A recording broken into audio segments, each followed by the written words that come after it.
Alô, alô, pessoal. Eu sou Érico San Juan e este é o Ilustre Podcast. Um podcast com gente muito ilustrada, feito a nossa convidada, que a gente vai mostrar já já. Mas antes, tem aqueles velhos recados de sempre. Nós estamos toda quinta-feira, às 8 da noite, no YouTube, no canal do YouTube da Rádio Metropolitana de Piracicaba e no canal próprio do Ilustre Podcast. E os nossos novos convidados, os nossos ilustres convidados, você pode conferir toda semana no Instagram do Ilustre Podcast, @ilustre.podcast. E sem mais delongas, estamos bem dinâmicos e rapidinhos ultimamente, nós vamos conversar com uma facilitadora de vidas, a Kelly Galese. Aplauso! Obrigada. Seja bem-vinda, Kelly.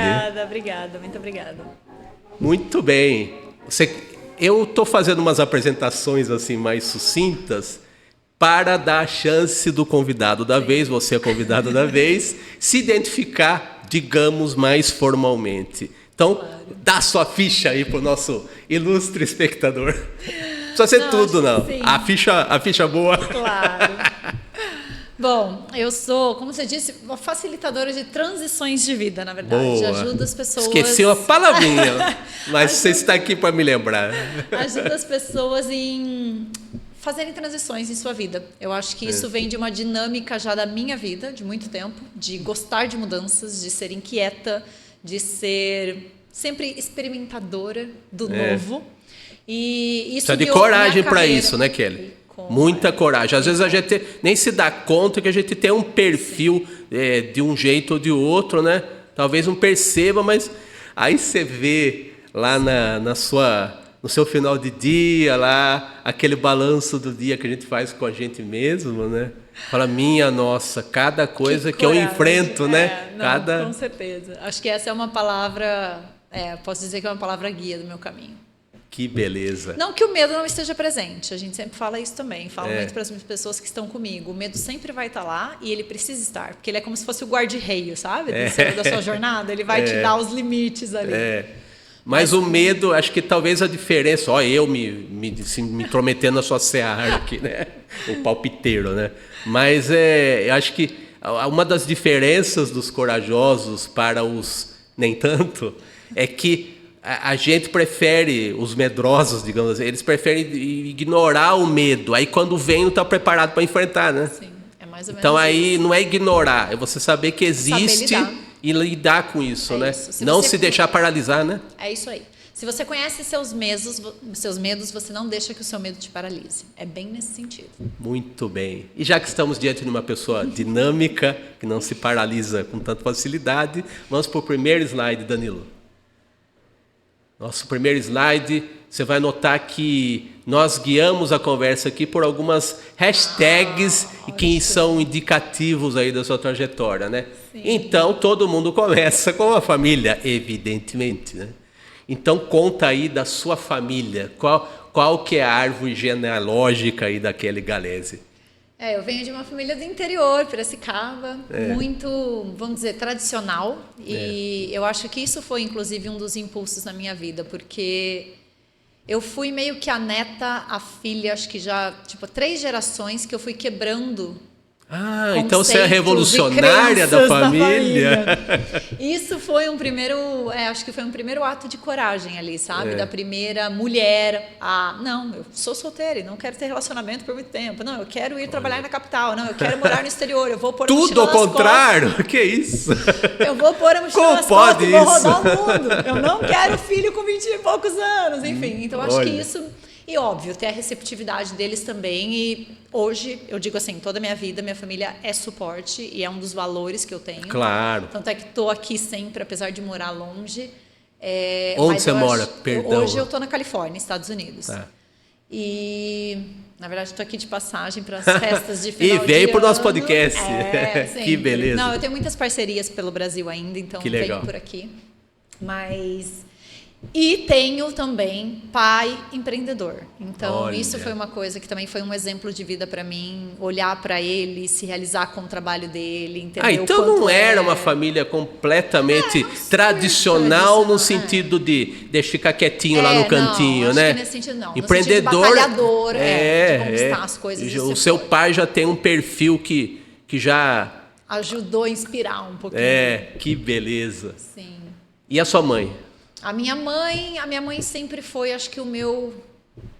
Engraçado, né? Meu pai é o empreendedor, mas eu acho que a minha mãe sempre foi a que mais me jogou pro mundo. É nesse mesmo? Sentido. E o meu pai mais, mas fica aqui, tá quentinho, a zona de conforto. É o cobertorzinho, né? O edredom quentinho. E a minha mãe não, a minha mãe foi a que me encorajou mesmo. Acho que porque também ela teve uma educação talvez um pouco mais livre. Acho que a família do meu pai já vem de uma educação bem rigorosa, bem mais restrita.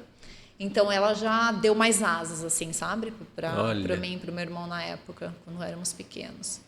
E posso dizer que graças a eles estou aqui, né? Então, meu livro não sairia sem ter existido, não sairia sem eles terem me trazido ao mundo. Literalmente você está aqui por causa deles, né? Mas você não ficou aqui por causa deles. Né? Mas eu acho que tem muitos traços assim que eu posso trazer, inclusive a influência das minhas tias de escrever. A escrita sempre teve na minha vida por conta delas serem professoras e me incentivarem muito. Língua portuguesa eu sempre amei. Então tem muita coisa ali que eu pego, que eu carrego comigo nesse sentido. Tem gente que não é afeito, vamos dizer assim. Afeito já é uma palavra, acho que de quem lê um pouquinho, né? Tem muita gente que não é afeita à língua portuguesa, né? Para você deve ter sido assim, muito fluido esse caminho das letras, né? Digamos assim, né? Elas me contam que desde muito cedo, assim, ler foi super fácil, assim, desde pequena. E eu amava escrever. Eu tenho lá meus diários, minhas primeiras cartinhas que eu fiz quando pequenininha. Diários escritos, né? Não é blog, vlog. E até hoje eu tenho a escrita em si, você acredita? Eu tenho, óbvio, você anda no computador e tal, mas e agora que eu tô meio nessa vida remota nômade, tudo é digital, mas eu tenho o caderno digital. Parece que é um registro confiável, né? Digamos assim. E é do coração, né? Eu acho que é menos mecânico. Né? É bem isso. Acho que traz mais sentimento quando você está ali escrevendo, sabe? Porque você está digitando. Né? Só o fato de digitar já tem uma impersonalidade, talvez. Assim. Ser mais impessoal. Assim. Eu percebi que você é do tempo da escrita pela dedicatória que você me fez no livro aqui. Gente ainda que tinha caligrafia bonita, né? Adoro ainda cartinhas de Natal, cartinhas para as amigas. Não tem nada de cartão virtual, né? Não, eu não curto muito, não. Tem algumas coisas que eu gosto dos modos antigos, vamos dizer assim. Eu acho que traz mais conexão, né, Érico? A tecnologia é linda, mas ela facilita, ela é conveniente, mas ela é fria. Uma coisa a gente tem que dizer, ela ainda é fria. Verdade, E não é antigo, é vintage. Verdade, vintage. Vamos pro próximo, Danilo. As hashtags continuam aqui, delimitando, demarcando o território, o caminho da Kelly. Escolhas. Você quis fazer esse caminho, eu vou me virar, eu vou correr o mundo, eu vou ser dono do meu nariz, e isso e aquilo, e os etc. aí da vida, né? Então... Quais foram as suas primeiras escolhas conscientes na vida, Kelly? Eu acho que quando eu digo, acho que as primeiras grandes escolhas, quando a gente cresce, né, começa a ficar jovem, ganhar responsabilidade, a minha carreira profissional, a escolha de sair do interior e desvendar o mundo da capital, que na época era, meu Deus, São Paulo era um bicho-papão, né, para quem estava no interior. A gente chegava lá e, essa menininha aí é do interior, né? O acento, né, como é que a gente fala? O sotaque. Sim, acento já revelava também. Tudo, né? E aí acho que só foi crescendo, porque desde muito cedo eu tive sempre um sonho de ganhar o mundo. É mesmo? Eu sempre me vi com aquela mochila assim rodando o mundo, sabe? Sempre Piracicaba para mim, eu amo a cidade de Piracicaba, mas sempre foi muito pequena. E eu acho que eu fui fazendo escolhas nesse sentido. E eu acho que a questão das escolhas conscientes, primeiro, traz muita maturidade, porque exige muito de nós.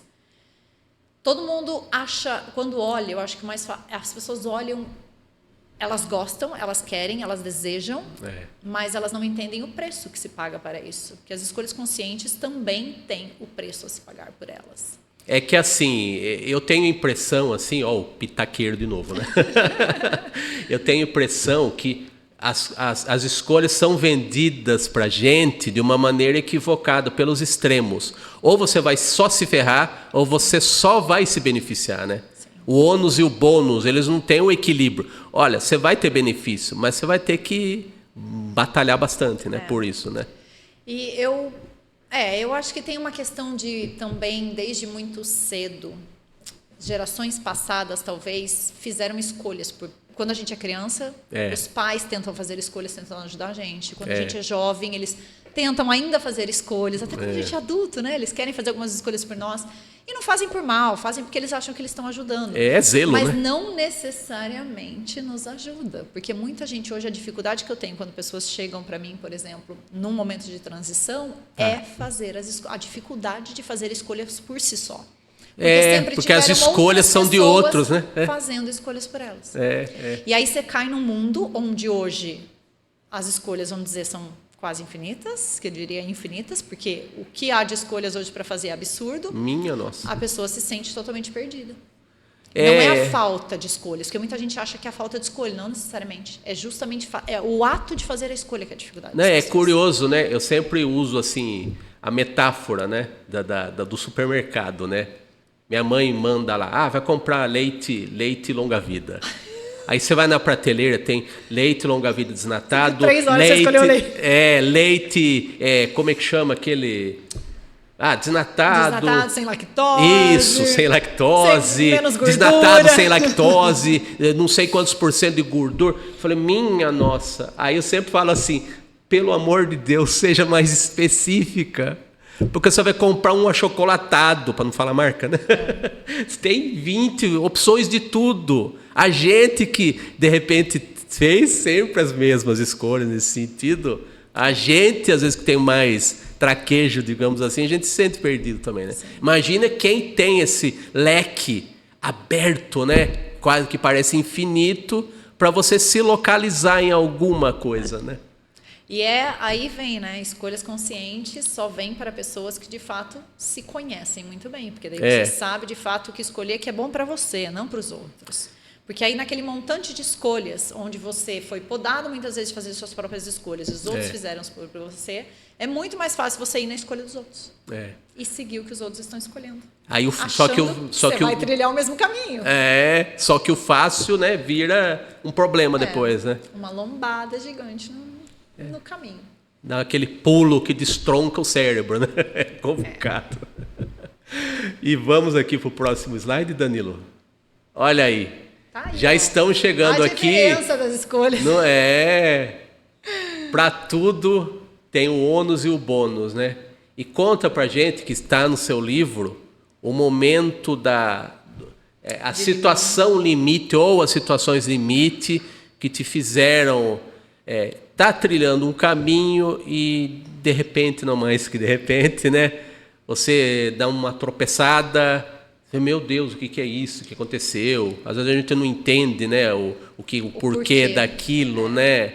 Por mais que esteja situado, a cabeça situada, mas a vida traz alguns percalços aí, né?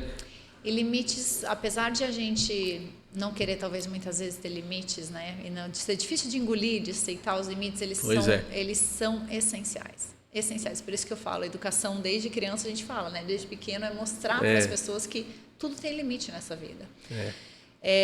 E eu acho que eu estava encarando justamente isso. Eu estava perseguindo um sonho de crescer na carreira, fazer lá o tradicional da carreira profissional. Você vai para uma grande empresa.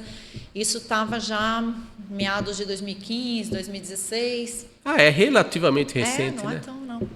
Eu estava atingindo o auge do que eu queria em determinado ponto, mas a reflexão foi: a que preço? A que custo? E a minha saúde estava me mostrando já esses limites. Infelizmente, a saúde mostra pra gente, né? Muito. Quando o teu corpo está te mostrando esses limites de forma física, é porque já está num estágio muito acentuado. Você já está ultrapassando demais o seu limite. E essa percepção aí Quando que passou do corpo para a cabeça? Como é que foi então, esse processo? Foi mais ou menos em foi meados de 2015. Eu tive vários episódios, mas em meados de 2015, 2016 e culminou em 2017. Tá. E começou com pequenos sintomas, assim, uma dor de estômago. Mas aí você vai para o médico, não é gastrite, não é... Aí um dá um diagnóstico, o outro dá outro, você sai com 3 diagnósticos, você não sabe o que fazer com Aí você já estava se consultando. Sim, aí eu já estava naquele momento, por quê? Primeiro os primeiros sintomas que vieram foram ansiedade, e eu estava num estágio de agitação que já não era mais positivo, né? Porque ser inquieta, ser agitada num sentido bom, assim, de que faz te mover, que é o que eu sempre motivo as pessoas, não ficar na zona de conforto, mas se mover, se movimentar é o positivo. Quando você se movimenta, sem necessariamente saber o que você quer, para onde você vai, o porquê que você está com essa inquietude, aí tem um problema. Aí você está se movimentando por se movimentar, mas por quê? Então, acho que era uma insatisfação que já se mostrava de forma tangível naquela inquietude, sabe? Então, privação de sono, ansiedade, começaram algumas coisas assim. E aí você tenta compensar em outras coisas, né? Você acha que o final de semana vai resolver, você acha dormir que mais, ir para academia vai tentar resolver. Dormir mais. Aí você começa a enfiar, vou para essa festa, vou com os amigos para aqui. Por um tempo isso cobre, por outro, chegou num estágio em que, quando essas dores começaram a piorar e começaram a pegar meu estômago, enfim, eu falei, tem alguma coisa errada aqui. E na época não tinha ainda o burnout. O burnout não era uma palavra que existia, essa síndrome do burnout não era algo ainda diagnosticado como isso. O burnout, ele é considerado uma espécie de estresse superlativo?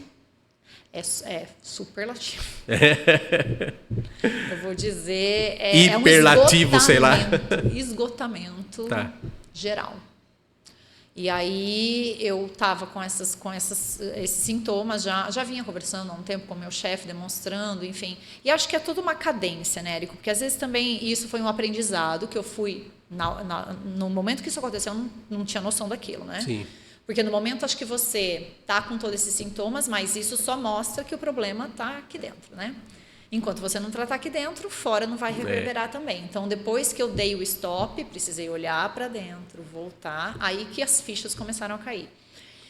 As pessoas, acho que hoje em dia, quando eu leio muito essas coisas de burnout, de esgotamento, de estresse, as pessoas tendem a jogar tudo no profissional. Porque é o meu trabalho que é o problema. Porque é o chefe. Porque é o ambiente. Sim, pode contribuir. Mas eu sempre falo, a vida é uma engrenagem, é um motor, engrenagens que se comunicam. Se uma não está direito, a coisa não roda. E atribuir tudo ao profissional é mais uma maneira de não encarar o problema, né? É isso mesmo. De uma maneira mais completa, ampla, né? É porque assim, é mais fácil você falar que é o profissional e falar, então vou mudar de emprego e achar outro emprego, do que, sei lá, e falar assim, peraí, a coisa é mais embaixo. É comigo e eu vou ter que encarar isso. E não tem resposta lá fora, a resposta aqui dentro. É fuga, né?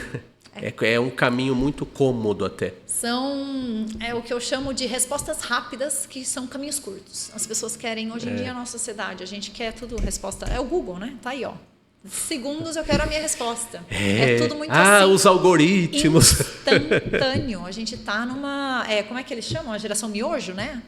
Eu não sabia desse nome. A geração miojo. É tudo em segundos. Em segundos eu quero tudo pronto. E essas são respostas, são caminhos que ninguém vai te trazer.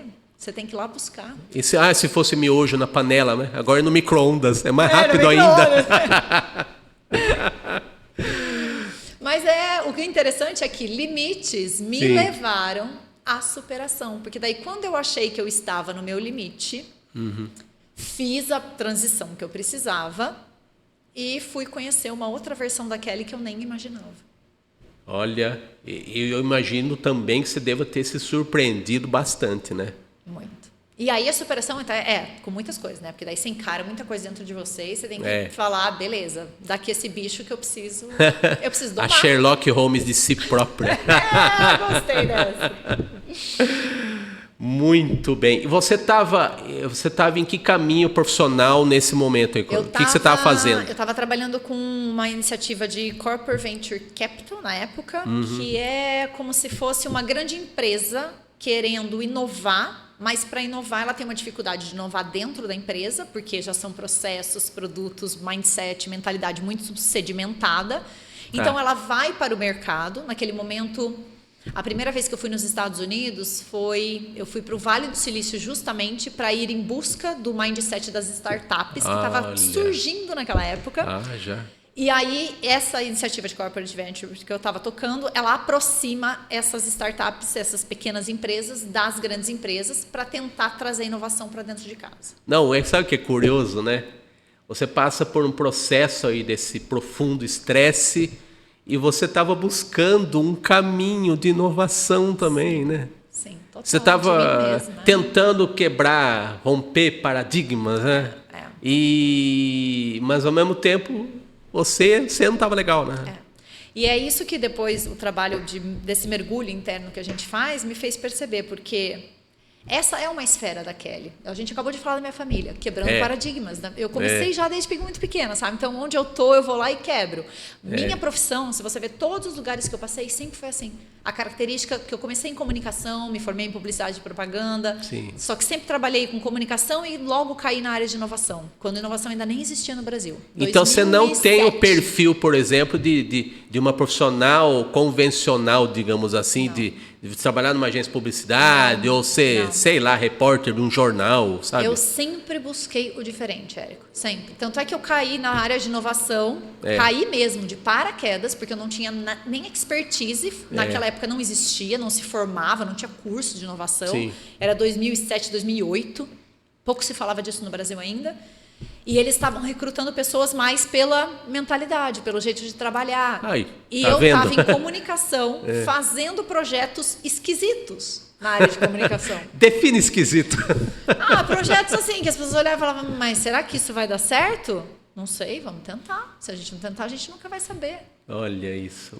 Mas você é a encarnação da inovação, então, desde... Eu acho que eu sempre trouxe você anda fora da curva, né? Para usar um termo de hoje, né? Eu vou dizer que era uma característica. Então, foi no mundo profissional, foi na vida pessoal. E aí, foi quando justamente eu descobri, aqui, a ficha caiu e falou, mas espera aí, você, por você mesma, Kelly, está inovando na sua vida, na forma como você vive, que era o que eu precisava naquele momento. Você está inovando no mundo, aí e para voltar para você, aí como é que é, né? E para inovar em si mesma. Que aí é você encarar seus medos, você encarar a coragem, tudo que a gente talvez isso aqui seja mais difícil, você agir na esfera interior, né? Sim. A exterior, você faz, acontece isso e aquilo. Sim. Aí você volta para casa, você tá um caco, né? 100% de certeza, tanto é que o principal obstáculo, mais de 15 anos atuando nessa área, né? E eu atuei com empresas grandes, com lideranças, grandes líderes, CEOs, executivos, atuei com pequenos empresários, pessoas começando. Fiz projeto na Austrália, eu estava fazendo um projeto com refugiados que chegavam na Austrália, de países como Síria, Irã, então também precisavam se inovar e começar uma nova vida. Todos. A dificuldade é sempre a inovação de si. Então, por exemplo, decisões de grandes projetos de inovação. Vamos lançar esse novo produto. Onde para? No líder. Na pessoa, não para no processo. O processo roda. O produto é gerado ali, as ideias estão ali, está engavetado por quê? Porque as pessoas estão engavetando as ideias. Então, esse sempre foi um grande obstáculo. Foi aí que eu tive, esse foi o insight, o spark, para começar justamente a focar muito mais processos de inovação humana para as pessoas, na vida de cada um, enfim, na esfera que você queira inovar, porque eu percebi que era ali onde estava a grande trava das pessoas. Que beleza. Vamos para o próximo, Danilo. Já estamos indo para caminhos aí do eu de cada um de nós, né? E essa palavra aí, essa hashtag, que no meu tempo, vou me permitir bancar o vintage, no meu tempo a essência era perfume, né? Mas vamos dizer que hoje a essência é uma palavra que define muito bem, né?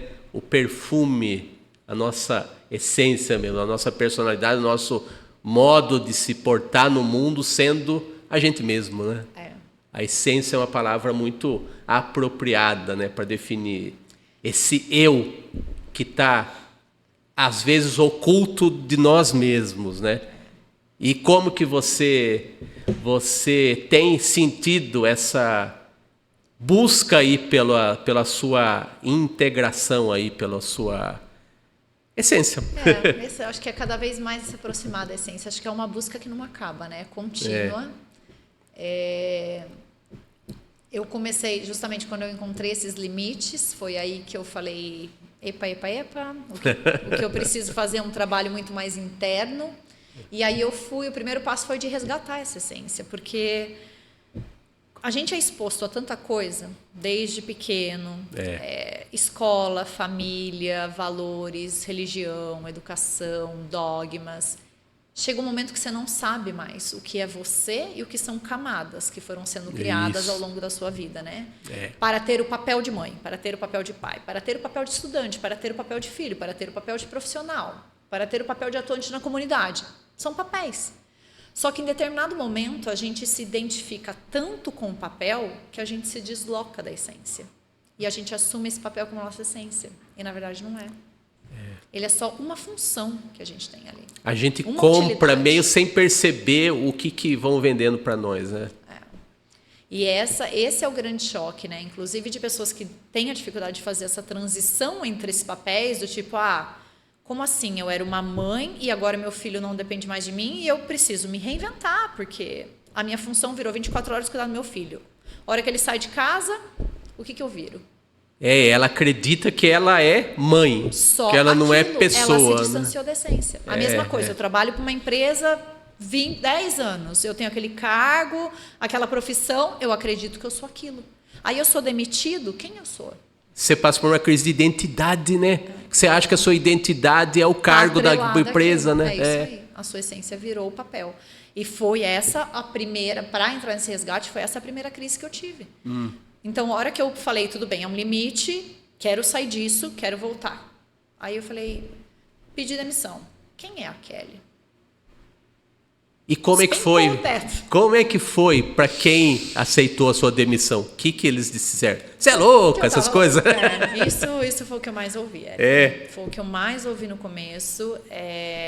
Eu acho que o único fato que eu conto, inclusive num dos capítulos do livro que me marcou muito, foi quando eu pedi demissão, várias pessoas me chamando de louca, dizendo que não, que eu ia me arrepender, que eu estava só perdida, que eu estava confusa, que eu não tinha noção do que eu estava abrindo mão. Não, é engraçado, né? Porque as pessoas falam com uma autoridade sobre você, né?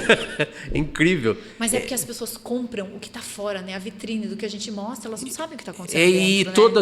Todos esses questionamentos acho que são reflexo do medo delas. E talvez também de uma admiração pela sua ousadia, né? Na verdade, quando elas expressam essa loucura, é porque elas não conseguem se ver fazendo aquilo.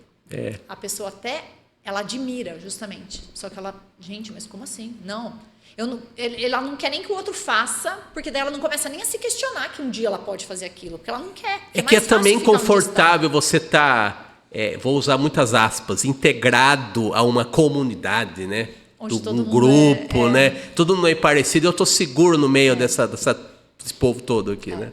E é por isso que eu falo que essa vamos dizer assim, como é que eu chamo? Não integração, mas essa expansão, sabe? Essa possibilidade de você interagir com pessoas diferentes de você, que pensem diferente, que tenham ideias, atitudes, ideologias diferentes. Por isso que eu gosto dessa analogia de visitar o mundo, de expandir e de cair no mundo. Mas você não precisa necessariamente embarcar num avião e visitar o mundo para ser assim. Você pode mudar de vizinhança. Você pode fazer uma viagem aqui mesmo no Brasil, sabe? Quando eu falo, gente, é simplesmente olhar o mundo, a sua vida, com óculos diferentes, com lentes diferentes. E de falar com pessoas diferentes, você consegue, porque você começa a se questionar sobre as coisas que você assumiu como verdade durante uma vida inteira, às vezes. Eu já conheci uma amiga, ex-amiga, né, infelizmente, que estava num congresso maravilhoso lá, que ela batalhou muito para estar naquele congresso, num evento de alto gabarito aí dentro da comunidade da universidade, né? Alto cargo, olhando do alto de uma sacada, um mar maravilhoso e suspirando profundamente, né? Quer dizer, não estava feliz, né? Nem sempre. É que a gente compra, o que a gente estava falando, né? A gente compra as escolhas dos outros, a gente compra o caminho dos outros. E foi justamente o que aconteceu comigo. Eu tive que chegar até um estágio para dizer, puta, não é esse o meu caminho. Não é Você isso se que vai me fez trazer aquela felicidade. pergunta, o que eu fiz da minha vida? Sim, então, e foi esse o momento em que eu descobri que eu precisava mudar. Foi ali que eu falei, se minha vida terminasse hoje, essa pergunta me marcou profundamente, se minha vida terminasse hoje, qual seria o meu sentimento? É Quando uma eu pergunta profundamente... Então, essa é uma pergunta gente, as pessoas vão escapar disso, mas eu encorajo você a se perguntar. Se sua vida terminasse hoje, você sairia dela como? Como você se sentiria? É doída essa pergunta. A dor no peito, alguma coisa está errada. Alguma coisa você precisa mexer. Se você falar, não, Kelly, eu iria em paz. Ótimo. E quando eu senti a dor no peito, eu falei, não, tem que mudar. Não é amanhã, não é depois de amanhã, não é daqui 3 horas, é agora.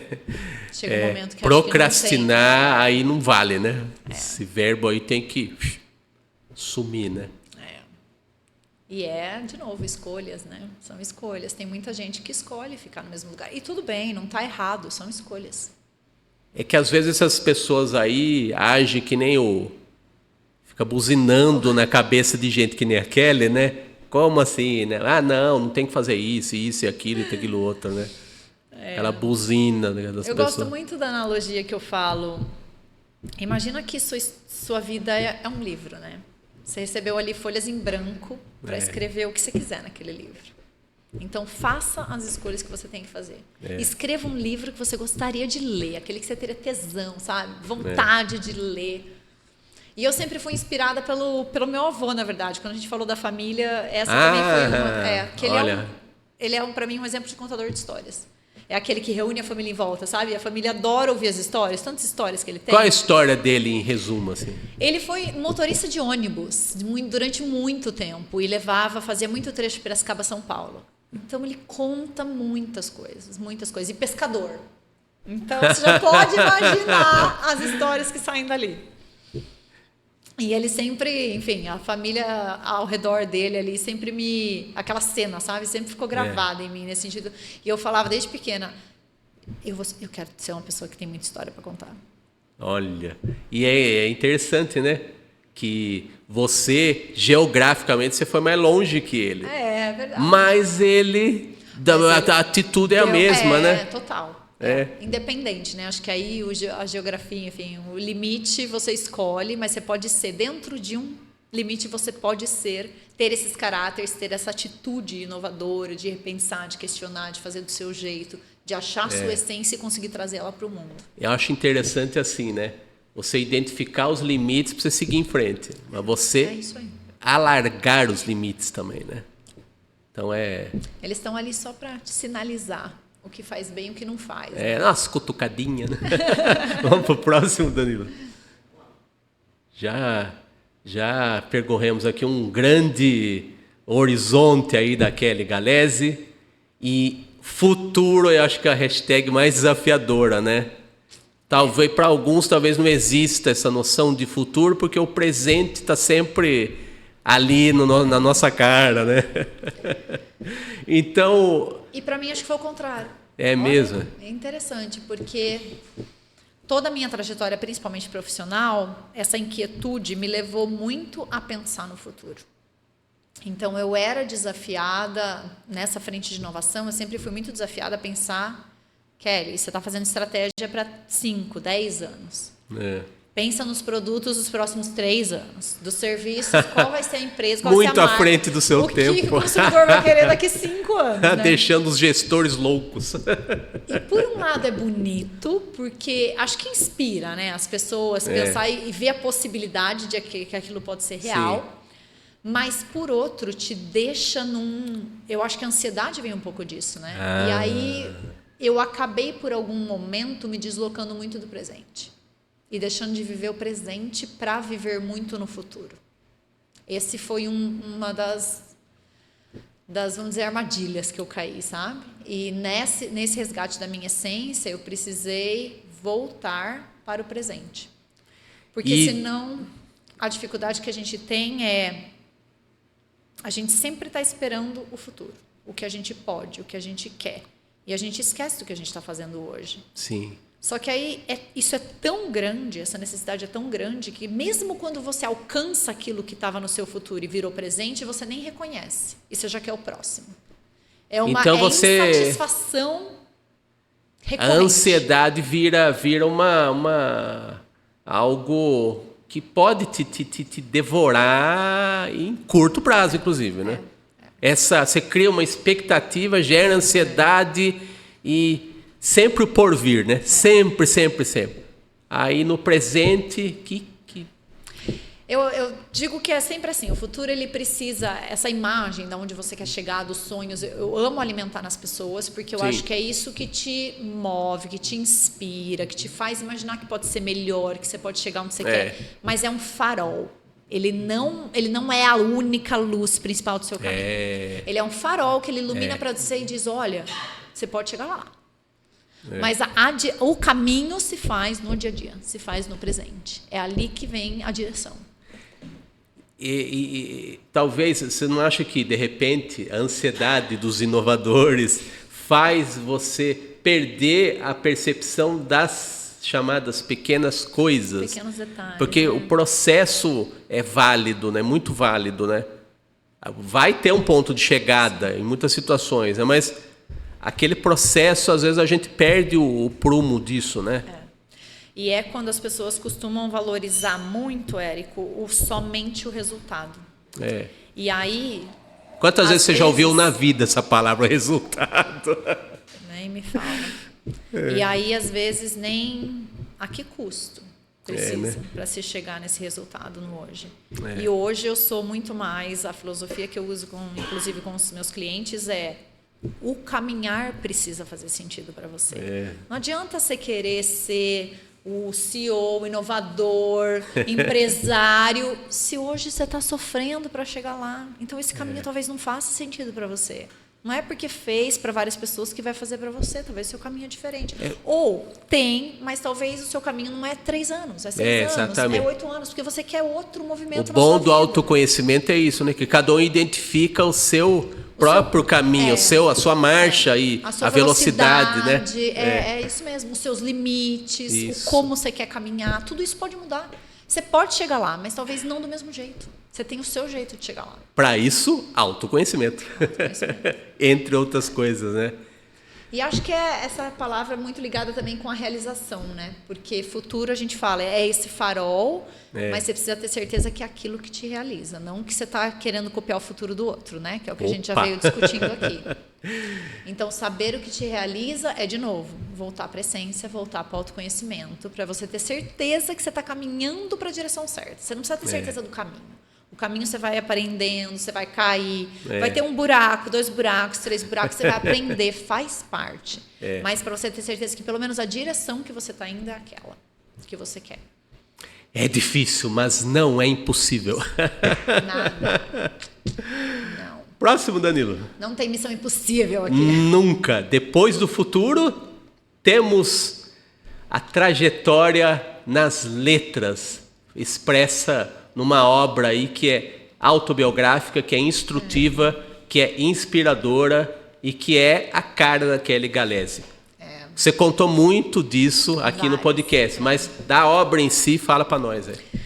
Então ela vai entrar muito no detalhe das coisas que eu falei aqui, né? Com os episódios e tudo, mas acho que ela conta justamente essa jornada, eu chamo até, né? A jornada de inovação em mim mesma que eu tive que ter a partir do momento que eu esbarrei com aqueles limites, eu percebi... não é bem isso que me realiza. O que é, então? E eu fui em busca dessa realização. E para isso eu tive que mergulhar na minha essência, tive que descobrir quem é a Kelly de novo, suas paixões, seus talentos, voltar para explorar novas coisas, entender novas formas, novas Kellys que poderiam surgir dali. É por isso que o título traz criadora sou, protagonista estou, porque todos temos esse potencial de criar, nascemos com isso, né? Mas poucos assumem esse papel de protagonizar em suas vidas. É engraçado, né? Porque a tendência da maioria das pessoas é criticar o líder apenas por ser protagonista. Por ser, né? Parece que é uma coisa represada de que, meu Deus, essa pessoa, eu podia ser essa pessoa. Ou eu não consigo, ou eu não quero, então eu vou virar um hater dos líderes. E eu acho que porque as pessoas, talvez elas fazem a leitura de que, se tem um protagonista, se tem um líder, o resto é tudo liderado. E que é mais ou menos, e não existe isso. Pois é. Sendo liderado, tendo um líder, você pode ser protagonista. É você achar o seu espaço. Exatamente, achar o espaço. Porque vou dar um brevíssimo depoimento pessoal. Eu não sei se você sabe, eu sou cartunista. Eu não sou host de podcast, de jeito nenhum. Só que é o seguinte, eu percebi com o tempo a identificar as minhas deficiências e abrir o leque, como eu falei, da comunicação. O princípio meu de tudo é o desenho. Eu uso muitos instrumentos para poder propagar o desenho. Por exemplo, na minha área, hoje em dia, até com o avanço da internet e tudo, o mercado está muito difícil para ilustração, para quadrinhos e tal. A minha maneira de levar o que eu faço é através do podcast. Eu sempre gostei de conversar, mas sempre fui tímido, eu fui desenrolando, né, como se diz hoje, né? Então, eu estar aqui, por exemplo, conversando com você, é uma forma de identificar uma parte do meu percurso, que passa pela comunicação. Então, eu era a pessoa que não falava. Gente, eu achava que só a imagem bastava, e não basta.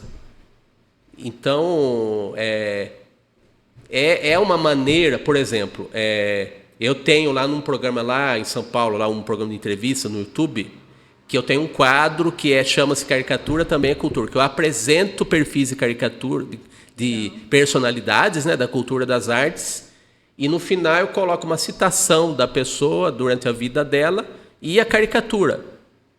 Tudo isso para mostrar a caricatura, entendeu? Caricatura em si. Como eu apresento podcast, eu apresento um quadro de 30 segundos, né, ao modo TikTok de hoje em dia, né? Então são desdobramentos que você faz, mas que levam sempre ao mesmo objetivo, né? Então é legal estar falando com você, porque são maneiras diversas de chegar a objetivos que no fundo são os mesmos para todos nós, né? No trabalho que eu guio hoje as pessoas, eu uso como base a antroposofia. E a antroposofia, ela lê os ciclos de desenvolvimento do ser humano na vida, né? De 7 em 7 anos. Então, por exemplo, ao te ouvir falar da sua história, porque a gente se baseia na biografia, sim. E inclusive eu falo um pouquinho dessa história, porque para chegar nessa biografia eu fiz esse trabalho comigo mesma e eu falo na introdução do livro, tem uma aconselhadora biográfica que fala sobre a antroposofia um pouco mais para as pessoas que querem entender. Uhum. A gente diz justamente isso. Você pode... mas o Eric está mudando? Não, ele está transicionando, mas ao mesmo tempo a sua essência está lá. Por quê? Porque é o que a gente chama de essência, as pessoas chamam de missão, enfim. Sim, sim. É comunicar. Em determinada fase da sua vida, o desenho fez sentido. O como você comunicava era o desenho. Você amadureceu como ser humano, você mudou. Você quis explorar outros limites e alargar aqueles limites que você estava comentando. Então, sou meio Kelly. Já não basta. Eu não me mexo tanto, mas... Aí você foi explorar um outro como. Então, mas você está na mesma essência. Ainda é comunicação. Por isso que as pessoas vão ver uma evolução e elas não vão estranhar. Sim. Porque você está na sua rota. Elas Só que ainda conseguem identificar que é você. Independente se é o desenho, se é o podcast, se é a revista, se amanhã vai ser... Porque tem a identidade que eu acho que é muito forte, né? Que vem da essência. É isso aí. Oba, tô acertando. Tô acertando, que beleza. Então esse foi um grande desafio meu, tá vendo, outra inovação, escritora, nunca tinha me imaginado como escritora. Eu acho que ele carrega muito simbolismo para mim, essa E como que é para você passar para um livro a sua experiência, a sua vivência? Como que é escrever num mundo que ninguém mais escreve nada? Todo mundo faz vídeo. E ainda, Érico, que escreve transparente, porque eu não ocultei nada, inclusive coisas muito pessoais assim, e da minha família, que envolviam meus familiares, eu pedi licença. Só no primeiro capítulo já dá para ver a encrenca. No primeiro eu conto todos os episódios que me levaram para esses limites. Então, assim, eu rasguei o livro mesmo, rasguei o verbo, né, que a pessoa fala. Sim, assim, sim. De fato, eu acho que me doei para isso, me sentei com alma e coração, porque O livro, ele saiu da minha escrita diária, que é a minha conversa comigo mesma, que eu faço todo dia. Então você não sentou para escrever um livro, você já está escrevendo o livro a vida inteira. Eu já estava escrevendo e não sabia. Aí, em determinado momento, eu só parei e falei, nossa, esse é um projeto, pode virar um livro, por que não? Mas essa conversa, esse diálogo comigo mesma, o papel e a caneta sempre teve. A Kelly sempre teve ali, com o caderninho, nas escritas diárias. E quando eu olhei para toda aquela riqueza, eu falei, por que não dividir? Se eu posso inspirar e ajudar as pessoas a fazerem transições de sua vida, esse foi meu principal objetivo. Eu amo ler, quero incentivar a cultura, gente, acho que isso não pode morrer, não pode morrer. Não morre. É que aqui no Brasil, eu acho que o pessoal fala muito de internet e tudo, mas infelizmente leitura, livro sempre foi coisa de nicho, né, Kelly? Sempre foi, independente das maneiras de se comercializar que hoje em dia, né? E você percebe sempre foi para poucos, isso. Infelizmente, né? Mesmo até quando você começa a viajar, né, Érico? Você vai para outros países. Gente, tem assim, sabe? O ambiente da livraria é diferente. Você nota muito claramente como a diferença, as pessoas né? respiram aquilo, elas passam horas e gostam, e faz parte do social na vida das pessoas. Sei lá, se a gente parar 100 pessoas na rua hoje, quantas vão ter entrado numa livraria nos últimos 3 meses? Eu diria, nem sei. Bom, quando eu fui ver as estatísticas de leitura no Brasil, elas eram bem baixas. Eu fiz uma pesquisa um tempo atrás. E dentro desse panorama perverso até, onde é que a Kelly se encaixa? Olha, a utópica Kelly, né? Que escreveu um livro num país desse aqui. Eu acho que ainda...